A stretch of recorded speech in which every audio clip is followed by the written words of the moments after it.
Viewer discretion is advised.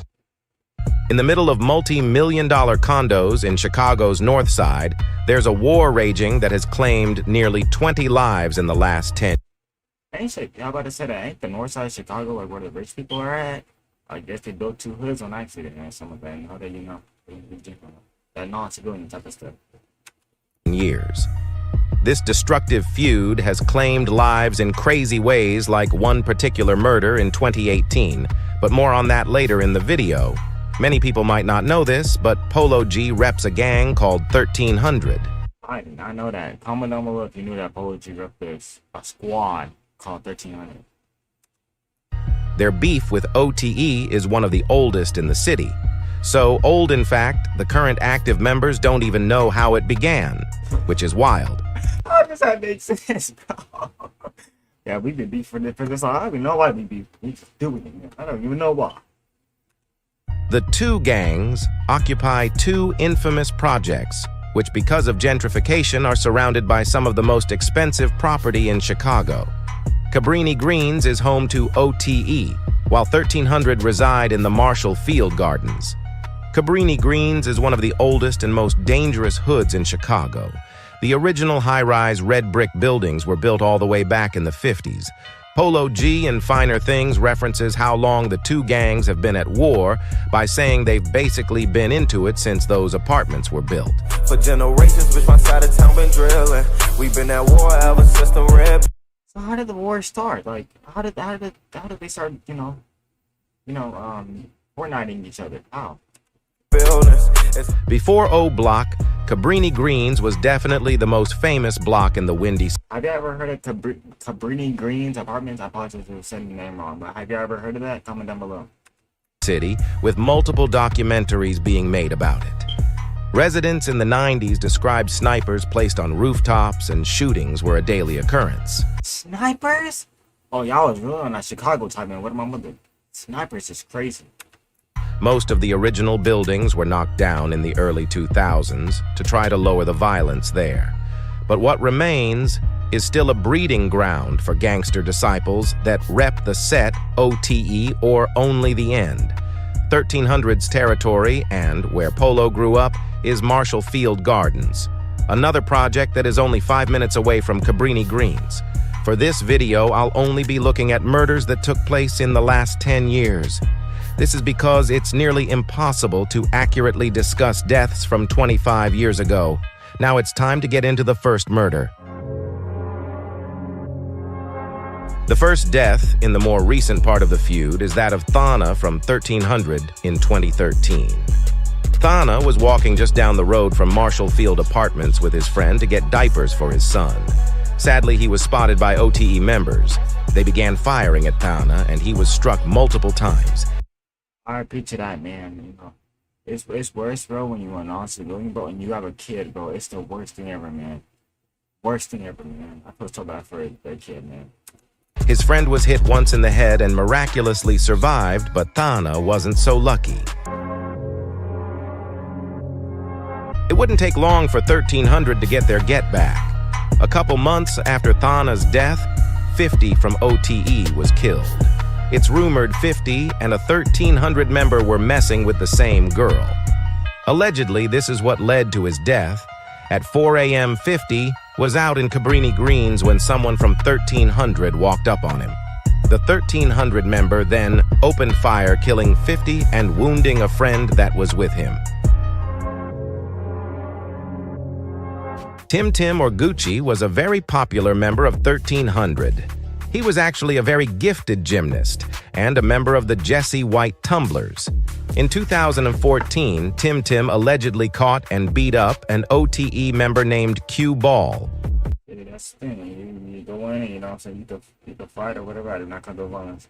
When you can fight and all that stuff, bro, but you're a non-civilian, bro, it don't work out, bro. It's only gonna be GPG, man. It's not gonna work out. Not long after Tim was walking down the street in 1300 territory when Q Ball began following him on a bike. When he got up close, Q Ball shot and killed Tim. This was a very big loss for 1300 as he was so RP to Tim, man. RP. well liked. After his death, 1300 began going by Tim Gang. He was also Polo G's best friend, and the G in Polo's name also stands for Gucci. Love Polo coming up. Always used to tell my mama go grab that, and then the G, the G stand for Gucci. That's for my friend who passed away. Oh, I never knew that, man. What is Polo though? Unless you talking about like the shirt brand or something like that, but I never knew that, man. RP. That's cold now. Because Tim was such a popular member of 1300, he gets dissed more than any other member of the gang. Magic tip to try out for just white from the red up on bikes when his ass doing backflip. Y'all crank cars. Got this smoking thrax, see Gucci pack. He was a goofy for flipping on match. Ayy, was cold or something. Smoke see Gucci La Soul or something. I beat a nigga ass like he stole something from me. Finesse, I'm finna blast it. Claim up that Gucci, hit it twice, and then I pass it. If you're enjoying the video so far, make sure you subscribe so you don't miss my next videos. I'm going crazy in 2024, trying to make as many videos as possible. So if you're watching and you're not subscribed, sub right now. It's free and you can always unsubscribe whenever you want. Killa was a big member of 1300. At 3:15 a.m., Killa was driving on the 400 block of West Evergreen Avenue. Suddenly, he began to get shot at by OTE affiliates in a nearby car. Killa was hit multiple times and crashed his car. He was sadly pronounced dead in Northwestern Memorial RP to him, man. RP. Hospital. 3 OTE affiliates ended up getting charged with the murder. 1300 began calling themselves Killa Mob after his death. I'm from Evergreen, while hustlers post on corners like a sign. Kill a mob full of shooters, nigga, we ain't dropping dimes. 3 friends of an older 1300 member were sitting in a car outside Mr. Gyros restaurant on 109 West Division Street. As they were talking, they were approached by Trap from OTE with 5 other guys. Trap and his friends walked up and tried to rob them. The 1300 member was in the restaurant, but when he saw what was happening, came rushing out. He confronted the robbers before he reached into the car's glove compartment and pulled out a handgun. He then opened fire on the robbers, killing Trap. Edward and Edwin Bryan were a set of twins and members of 1300. The pair went by Ed and Lil Bit. They were very well liked by the younger generation of the gang. In the early hours of October 30th, the twins were walking along 1300's block. Unfortunately, that night, OTE members were out looking for 1300 members. A dark vehicle came speeding up, and someone inside began shooting. Both twins were struck and killed. This murder RP to the twins, man. RP. is particularly tragic because Ed was an incredibly gifted basketball player. Polo G said the hood thought he was going to make it to the NBA. Polo G also often references the twins in songs. Too fast, I ain't had time to heal. Ed was gonna make it on that court, but he died in the field. He made the news, he supposed to be on ESPN. Came and left the same day, RP to the twins. Doctors know how my brothers was coming. Ball like I'm Ed and I'm shooting like Lil Bit, and I'm just gonna do it like dirt when I'm stunned. Ed, an OTE member, was driving in Chicago when he got spotted by some 1300 members. The 1300 guys began following him in their car. Ed pulled to a stop at red lights, and 1300 members in a sedan pulled in behind him. One of the guys in the sedan hopped out, walked up to Ed's SUV, and shot him in the head through the window. Yeah, but he was shooting back, he checked from off a leg. That is fortunate where they go, man. It's the fact that your name is Head and you got, you know what I'm saying? In the head, man, that's even RP to you, man. RP. I'm not dissing at all, I'm just saying that's crazy. RP, man.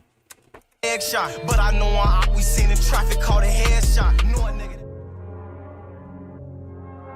Now, the murder of O-Dog from OTE is the insane murder I was referencing at the start of the video. There are very few details on this case, but in 2018, O-Dog left his house at 10 p.m. Not long after, the 18-year-old got kidnapped and killed by 1300 members. His body was never found. Dang, that is. Oh no, y'all going crazy in Chicago, man. I'm not going to Chicago. Nope, y'all going crazy over there, man.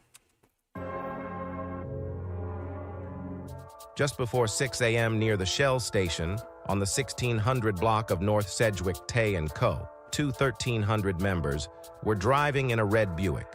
OTE members spotted them and drove up beside them in an SUV. While the two cars were driving, an OTE member opened fire on the Buick. Both Tay & Co. were shot before their car crashed. The two men were sadly pronounced dead. R.I.P. man, R.I.P. Lil Puda was a 15-year-old 1300 member. Puda, along with a 16-year-old friend, were walking through an alley off West Superior Street just after COVID restrictions were lifted. The pair suddenly began to get shot at by an OTE member. They were both hit, and sadly, Lil Puda died. R.I.P. to Lil Puda, man. R.I.P. 2021 was an extremely bloody year for the feud, mainly because of the murder of B-Money.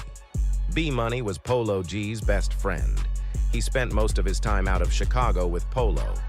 But in August 2021, he came back to 1300's block to celebrate his own and Tim Tim's birthday with the guys. In the middle of the day, he was sitting on a porch on the 3500 block of West 5th Avenue. Unfortunately, OTE guys got the drop on him. They drove to his location, hopped out, and began shooting. That's why, bro, once you leave your city, bro, don't come back, bro. Unless it's absolutely necessary, you got security, bro. Do not come back, bro. Not worth it.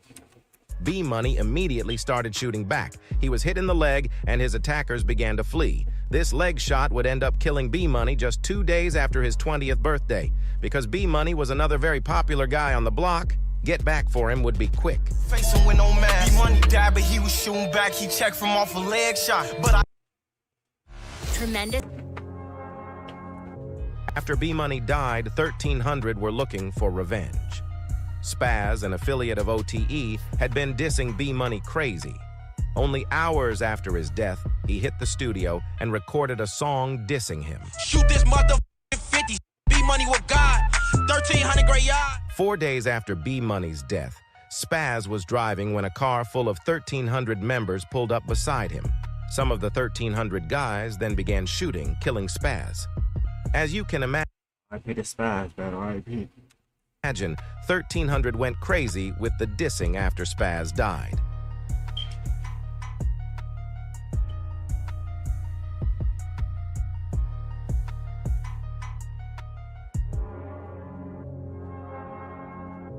Kappa was more get back for B-Money. She was a 16-year-old OTE member. In October of 2021, she was out partying. Sadly, someone dropped her location to 1300 members. They went to the location and waited for her to come out. Once she got in the car she was traveling in, the 1300 members boxed her car in and killed her. That's like some assassination type thing, man. R.I.P. to her, man. OTE got back only 2 weeks later, though. Turtle, an older 1300 member with 3 kids, got set up by OTE. Turtle thought he was meeting a girl, but instead, OTE guys were waiting for him. They began to shoot him, and Turtle ran. But he was struck. Once he hit the floor, they ran up after him and shot him in the face. Sav, an OTE member, was sliding on 1300's block. Someone told the police he had upped a gun on them, and so the police tracked him down. They pursued him on foot while trying to tase him. In police footage, Sav can be seen jogging away. It's unclear in the footage, but according to CPD, Sav then fired at them before they shot and killed him. 1300 got the drop on where Turbo, an OTE member, worked. As he clocked out, a car full of 1300 members were waiting. 3 of them, including a dude named Fat, hopped out and began shooting Turbo. Turbo shot back, but was hit and killed. Crazily, Turbo's shots hit Fat. Fat was able to get back in the car, and the 1300 guys drove him to the hospital. Sadly, he died there too. This double homicide is the last death in the feud to date. It's sad to see all this poverty-based death when these hoods are surrounded by such riches. Riches that could help these guys further their education and lives, lifting them out of this cycle of violence. Rest in peace to everyone mentioned who has died.